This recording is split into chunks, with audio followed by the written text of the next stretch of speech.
that have a high frequency of bird strikes or species that can cause damaging bird strikes. As we get more and more results, the idea is that we can talk to manufacturers in order to develop live in aircraft and birds.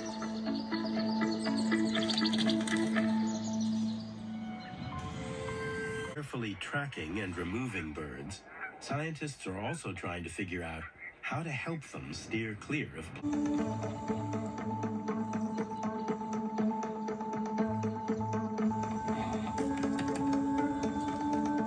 Over the course of the experiment, the team run 20 trials for each color of light.